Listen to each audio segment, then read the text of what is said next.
വിലയില്ലാത്തവൻ്റെ വില കുറഞ്ഞ വിലങ്ങ് ആവർത്തിക്കപ്പെടുമ്പോൾ.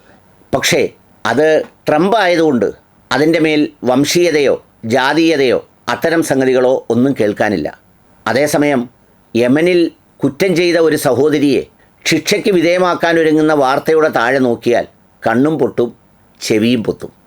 അത്രമേൽ അറപ്പും വെറുപ്പും നിറഞ്ഞ കമൻറ്റുകളും വാർത്തകളുമൊക്കെയാണ് എല്ലാവരും എഴുതി പിടിക്കുന്നത്. ഈ ട്രംപ് ഇതൊക്കെ ചെയ്യുമ്പോഴും രാജ്യത്ത് കടന്നു കയറുന്നവൻ്റെ അനധികൃതമായ കടന്നുകയറ്റത്തെ ചോദ്യം ചെയ്യുന്നതിൻ്റെ ആ ചങ്കൂറ്റത്തെ അഭിനന്ദിക്കുകയാണ് അടിമകൾ ചെയ്യുന്നത്. കഷ്ടമാണ് ഭാരതീയരെ, മഹാകഷ്ടം. നുഴഞ്ഞുകയറ്റക്കാരും അനധികൃത താമസക്കാരും ലോകത്തെല്ലാ രാജ്യങ്ങളിലും ഉണ്ട്. ഈ യൂറോപ്യൻ രാജ്യങ്ങളിൽ പലയിടത്തും അത് തപ്പിപ്പിടിച്ചാൽ അമേരിക്കക്കാരായ പലരും കാണും. അത്തരം ആളുകളോട് വളരെ ന്യായമായ ചില സമീപനങ്ങൾ സ്വീകരിക്കാറുണ്ട്. ചിലതൊക്കെ മൗനം പാലിച്ച് അവിടെ തുടരാൻ അനുവദിക്കും. മറ്റു ചിലരെ മടക്കി വിടുമ്പോൾ പിന്നെ ഒരിക്കലും വരാത്തവണ്ണം അവരുടെ രേഖകൾ ക്യാൻസൽ ചെയ്തും ഒക്കെ തിരിച്ചയക്കുന്നവരുണ്ട്. പക്ഷേ മനുഷ്യരെ മടക്കി അയക്കുമ്പോൾ മാട്ട് ചന്തയിൽ നിന്ന് അഥവാ കാളച്ചന്തയിൽ നിന്ന് മൃഗങ്ങളെ കൊണ്ടുവരുന്നത് പോലെ കൈയും കാലിലും തുടൽ ബന്ധിച്ച് ഫ്ലൈറ്റിൽ കയറ്റി വിടുന്നതിൻ്റെ യുക്തി കേവലം വംശീയതയും മനുഷ്യത്വ വിരുദ്ധവും തെമ്മാടിത്തരവുമല്ലാതെ മറ്റൊന്നുമല്ലെന്ന് അർത്ഥശങ്കയ്ക്കിടയില്ലാതെ പറയാൻ കഴിയും. സ്വന്തം രാജ്യത്തുനിന്ന് മടക്കി അയക്കണം, തെറ്റല്ല.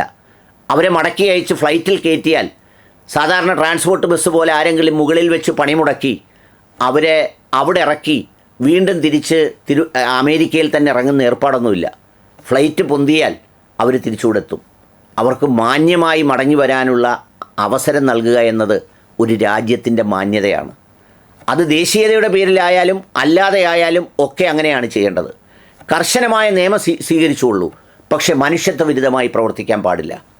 ഇത് ആദ്യ തവണ ഇങ്ങനെ കൊണ്ടുവന്ന് വലിയ ബഹളമുണ്ടാക്കിയപ്പോൾ വീണ്ടും ഇന്ത്യയുടെ പ്രധാനമന്ത്രി സന്ദർശിച്ച് ചെങ്ങാത്തവും സൗഹൃദവും തീരുവ കുറയ്ക്കലുമെല്ലാം ഗംഭീരമായി നടത്തിയ ശേഷം വെറും പുല്ലിന് പോലും വില വെക്കാതെ ഇത്രയും ധാർഷ്ട്യത്തോടെ ഈ വംശവെറിയൻ ഡൊണാൾഡ് ട്രംപ് ഇങ്ങനെ ചെങ്ങലക്കിട്ടുകൊണ്ട് വരുമ്പോൾ വീണ്ടും കുടിയേറ്റത്തിൻ്റെ അനധികൃത ഭാവം പറയുന്ന ദേശീയവാദികളെ കാണുമ്പോൾ പുച്ഛം തോന്നുന്നുണ്ട്, മഹാപുച്ഛം.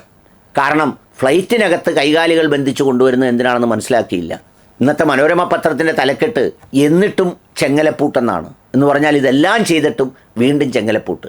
എന്നിട്ടും രുചിയോടെ നക്കുകയാണ് ഡൊണാൾഡ് ട്രംപിനെ. എന്തോ വലിയ ചങ്ങാത്തം പറഞ്ഞ് സ്വന്തം രാജ്യത്തെ ജനങ്ങളെ ഇങ്ങനെയൊക്കെ ചെയ്യുമ്പോൾ. എന്നാൽ ഇത് ഏതെങ്കിലും മറ്റ് ചില രാജ്യങ്ങളായിരുന്നെങ്കിൽ എന്താകുമായിരുന്നു ഇന്ത്യയിലെ പുകില്? ദേശീയവാദികൾ തടകുടഞ്ഞ് എഴുന്നേറ്റേനെ, ചെയ്യുന്നവൻ്റെ ജാതി പറഞ്ഞേനെ.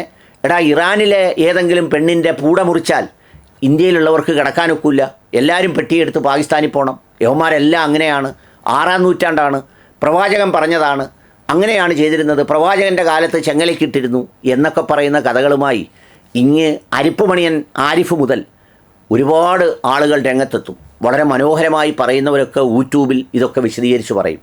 പക്ഷേ ഇപ്പോൾ ആരും മിണ്ടുന്നില്ല. സത്യത്തിൽ ചെങ്ങലക്കിടുന്നത് ഇന്ത്യയുടെ അഭിമാനബോധത്തെയാണ്. ചെങ്ങലക്കിട്ട് പൂട്ടുന്നത് ഇന്ത്യൻ പൗരനെയാണ്.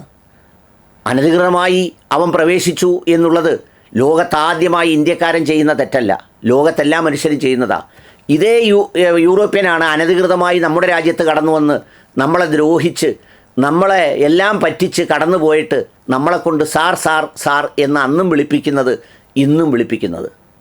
ആലോചിച്ച് നോക്കൂ. എന്നിട്ടാണ് അവന് പാദസേവ ചെയ്യൽ. ഒന്നുമല്ലെങ്കിൽ ഇതെല്ലാം വെടിഞ്ഞ് ഒരു രാജ്യമെന്നുള്ള നിലയിൽ നമ്മൾ തലയുയർത്തി ഒരുമിച്ചുറക്കെ അങ്ങനൊരു ഭാരതീയനോട്, ഒരു സഹോദരനോട് ഇത്തരമൊരു തെണ്ടിത്തരം കാണിക്കരുതെന്ന് പറയാൻ പോലും കഴിയാതായി പോയല്ലോ ബഹുമാന്യരായ ദേശീയ ഭാരതീയരെ. സങ്കടം തോന്നുന്നു, നിരാശ തോന്നുന്നു.